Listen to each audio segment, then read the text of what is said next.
പശ്ചിമേഷ്യയിൽ നയതന്ത്ര സൈനിക തർക്കങ്ങൾ പുതിയ തലങ്ങളിലേക്ക് കടക്കുന്നതിനിടെ ലെബനനിലേക്ക് ബാഹ്യ സൈനിക ഇടപെടൽ നടത്താനുള്ള അമേരിക്കൻ പിന്തുണയുള്ള വൻ പദ്ധതി തടഞ്ഞ് ഇറാൻ രംഗത്തെത്തിയിരിക്കുകയാണ്.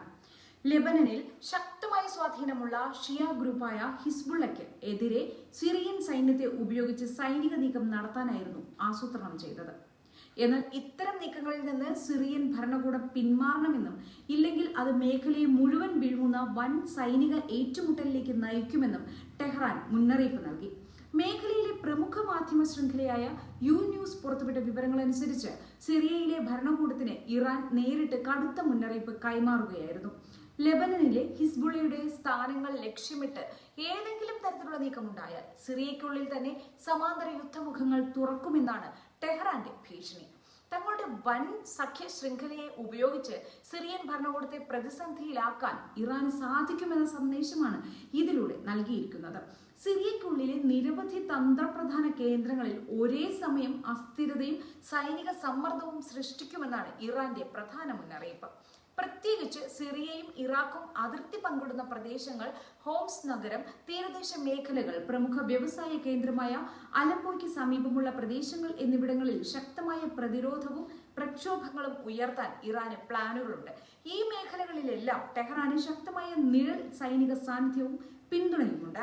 അമേരിക്കയുടെ പിന്തുണയോടെ ആസൂത്രണം ചെയ്യപ്പെട്ട ഈ രഹസ്യ പദ്ധതി അനുസരിച്ച് ലെബനനിലെ ബെക്ക താഴ്വരയിൽ കേന്ദ്രീകരിച്ചിരിക്കുന്ന ഹിസ്ബുള്ളയുടെ സൈനിക താവളങ്ങളെ ലക്ഷ്യമിട്ടായിരുന്നു ആക്രമണം നടക്കേണ്ടിയിരുന്നത്. ഹിസ്ബുള്ളയുടെ ആയുധ സംഭരണശാലകളും നിയന്ത്രണ കേന്ദ്രങ്ങളും തകർത്ത് പുതിയ സുരക്ഷാ ക്രമീകരണങ്ങൾ അംഗീകരിക്കാൻ അവരെ നിർബന്ധിതരാക്കുക എന്നതായിരുന്നു പദ്ധതിയുടെ പ്രധാന ലക്ഷ്യം. ഇതിനായി ദമാസ്കസിനെ മുന്നിൽ നിർത്തി കരുക്കൾ നീക്കാനായിരുന്നു പാശ്ചാത്യ ശക്തികളുടെ ശ്രമം. എന്നാൽ ആഭ്യന്തര യുദ്ധത്തിന്റെ ആഘാതത്തിൽ നിന്ന് പൂർണ്ണമായി മുക്തരാകാത്ത സിറിയയ്ക്ക് ഇറാന്റെ ഭീഷണി വലിയൊരു തിരിച്ചടിയായിട്ടുണ്ട്. ഒരേ സമയം സ്വന്തം രാജ്യത്തിനുള്ളിൽ വിമത ശക്തികളിൽ നിന്നും ഇറാന്റെ നിഴൽ സംഘങ്ങളിൽ നിന്നും ആക്രമണം നേരിടേണ്ടി വരുമെന്ന ഭയം സിറിയൻ ഭരണകൂടത്തെ പിന്നോട്ടടിക്കാൻ നിർബന്ധിതമാക്കി. ഇതോടെ ലെബനൻ അതിർത്തി കടന്നുള്ള സൈനിക നീക്കത്തിൽ നിന്നും പിന്മാറാൻ ദമാസ്കസ് ആലോചിക്കുന്നതായാണ് റിപ്പോർട്ടുകൾ. ലെബനനിലെ സൈനിക ഇടപെടലുമായി ബന്ധപ്പെട്ട് അറബ് ലോകത്തും കടുത്ത ഭിന്നതയാണ് ഉടലെടുത്തിരിക്കുന്നത്. അയൽ രാജ്യമായ ഇറാഖ് ഈ ആക്രമണ പദ്ധതിയെ ശക്തമായി എതിർത്തു. ലെബനനിൽ മറ്റൊരു സൈനിക അസ്ഥിരത ഉണ്ടാകുന്നത് ഇറാഖിന്റെ സുരക്ഷയെ നേരിട്ട് ബാധിക്കുമെന്നും അത് മേഖലയിലുടനീളം തീവ്രവാദ ഗ്രൂപ്പുകൾക്ക് വളരാൻ വഴിയൊരുക്കുമെന്നും ബാഗ്ദാദ് ഭരണകൂടം വ്യക്തമാക്കി. അതേസമയം UAE അടക്കമുള്ള ചില ഗൾഫ് രാജ്യങ്ങൾ ഈ പദ്ധതിക്ക് പിന്നിൽ സാമ്പത്തികവും നയതന്ത്രപരവുമായ പിന്തുണ നൽകാൻ സന്നദ്ധത പ്രകടിപ്പിച്ചതായി റിപ്പോർട്ടുകൾ സൂചിപ്പിക്കുന്നു. ലെബനനിൽ ഹിസ്ബുള്ളയ്ക്കുള്ള രാഷ്ട്രീയ സൈനിക മേൽക്കൈ അവസാനിപ്പിക്കേണ്ടത് മേഖലയുടെ സുരക്ഷയ്ക്ക് അത്യാവശ്യമാണെന്ന നിലപാടാണ് UAE സ്വീകരിക്കുന്നത്. ഇതിനായി ആവശ്യമുള്ള സാമ്പത്തിക സഹായങ്ങൾ എത്തിച്ചു നൽകാൻ അവർ സന്നദ്ധത അറിയിച്ചതായാണ് വിവരങ്ങൾ. എന്നാൽ മറ്റൊരു പ്രമുഖ ഗൾഫ് രാജ്യമായ ഖത്തർ ഈ നീക്കത്തെ പൂർണ്ണമായും തള്ളിക്കളഞ്ഞു. ലെബനനിലെ ആഭ്യന്തര കാര്യങ്ങളിൽ ബാഹ്യ സൈനിക ഇടപെടലുകൾ നടത്തുന്നതിനോട് ഖത്തറിന് യോജിപ്പില്ല. നയതന്ത്ര സംഭാഷണങ്ങളിലൂടെയും രാഷ്ട്രീയ ചർച്ചകളിലൂടെയും മാത്രമേ മേഖലയിലെ പ്രശ്നങ്ങൾ പരിഹരിക്കാൻ സാധിക്കൂ എന്നും സൈനിക നീക്കം തിരിച്ചടിയാകുമെന്നും ദോഹ മുന്നറിയിപ്പ് നൽകി. മേഖലയിലെ വൻ ശക്തിയായ സൗദി അറേബ്യയാകട്ടെ വളരെ ജാഗ്രതയോടെയുള്ള നിലപാടാണ് ഈ വിഷയത്തിൽ സ്വീകരിച്ചിരിക്കുന്നത്. പശ്ചിമേഷ്യയിൽ വർദ്ധിച്ചു വരുന്ന യുദ്ധഭീതിയും സൈനിക അപകട സാധ്യതകളും കണക്കിലെടുത്ത് വിഷയത്തിൽ പരസ്യമായ നിലപാടുകൾ എടുക്കുന്നതിൽ നിന്നും റിയാദ് വിട്ടുനിൽക്കുന്നു.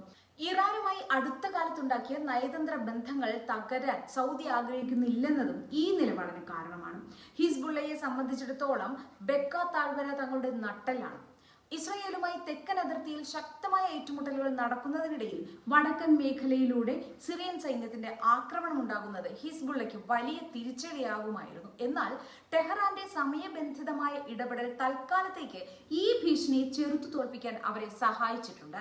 US സൈന്യത്തിന് നേരിട്ട് രംഗത്തിറങ്ങാതെ പ്രാദേശിക പങ്കാളികളെ ഉപയോഗിച്ച് ഹിസ്ബുള്ളയെ ദുർബലപ്പെടുത്താനുള്ള തന്ത്രമാണ് ഈ പദ്ധതിയിലൂടെ പുറത്തു വന്നത്. ലെബനനിലെ രാഷ്ട്രീയ പ്രതിസന്ധിയും സാമ്പത്തിക തകർച്ചയും മുതലാക്കി ഹിസ്ബുള്ളയ്ക്ക് മേൽ സമ്മർദ്ദം ചെലുത്താനായിരുന്നു വാഷിംഗ്ടണിന്റെ ശ്രമം. എന്നാൽ ഇറാന്റെ ശക്തമായ തിരിച്ചടി മുന്നറിയിപ്പുകൾ ഈ തന്ത്രത്തിന്റെ വീര്യം കെടുത്തി. ലെബനനിലേക്ക് യുദ്ധം വ്യാപിപ്പിക്കാനുള്ള ശ്രമങ്ങൾ പരാജയപ്പെട്ടത് അമേരിക്കൻ നയതന്ത്രത്തിന് മേഖലയിലേറ്റ തിരിച്ചടിയായാണ് വിലയിരുത്തപ്പെടുന്നത്. അറബ് രാജ്യങ്ങൾക്കിടയിൽ ഈ വിഷയത്തിലുണ്ടായ ഭിന്നതയും ഇറാൻ നടത്തിയ തന്ത്രപരമായ ഭീഷണികളും കാരണം പശ്ചിമേഷ്യയിലെ പല നിർണായക പദ്ധതികളും തടസ്സപ്പെട്ടിരിക്കുകയാണ്. സിറിയൻ ഭരണകൂടവും ഇറാനും തമ്മിലുള്ള സങ്കീർണമായ ബന്ധത്തിന്റെ തെളിവ് കൂടിയാണ് ഈ സംഭവം. വർഷങ്ങളായി അസദ് ഭരണകൂടത്തെ നിലനിർത്താൻ ഇറാൻ സൈനികമായും സാമ്പത്തികമായും സഹായിച്ചിട്ടുണ്ടെങ്കിലും സ്വന്തം പ്രാദേശിക താൽപര്യങ്ങൾക്ക് ഭീഷണിയാകുമ്പോൾ സിറിയയ്ക്ക് മേൽ കടുത്ത സമ്മർദ്ദം ചെലുത്താൻ ടെഹ്റാൻ മടിക്കില്ല എന്ന് ഇത് തെളിയിക്കുന്നു. വരും ദിവസങ്ങളിൽ ലെബനൻ അതിർത്തി പ്രദേശങ്ങളിൽ സുരക്ഷാ സജ്ജീകരണങ്ങൾ കൂടുതൽ ശക്തമാക്കാനാണ് സാധ്യത. ഹിസ്ബുള്ളയ്ക്കെതിരെയുള്ള ബാഹ്യ നീക്കങ്ങൾ തടഞ്ഞെങ്കിലും മേഖലയിലെ വിവിധ രാജ്യങ്ങൾ തമ്മിലുള്ള നയതന്ത്ര പോര് വരും ദിവസങ്ങളിൽ കൂടുതൽ രൂക്ഷമാകുമെന്നതിൽ സംശയമില്ല. പശ്ചിമേഷ്യ വീണ്ടും ഒരു വലിയ യുദ്ധത്തിന്റെ അരികിൽ നിൽക്കുമ്പോൾ സമാധാനം പുനഃസ്ഥാപിക്കാനുള്ള അന്താരാഷ്ട്ര ശ്രമങ്ങൾ വിജയിക്കുമോ എന്ന് കണ്ടറിയേണ്ടതുണ്ട്. പ്രദേശത്തെ ഓരോ ചെറിയ നീക്കങ്ങളും ആഗോള രാഷ്ട്രീയത്തെയും സാമ്പത്തിക രംഗത്തെയും ഒരുപോലെ സ്വാധീനിക്കുന്ന നിലവിലെ സാഹചര്യത്തിൽ വരും ദിനങ്ങളിലെ സംഭവ വികാസങ്ങൾ വളരെ നിർണായകമാവുകയാണ്.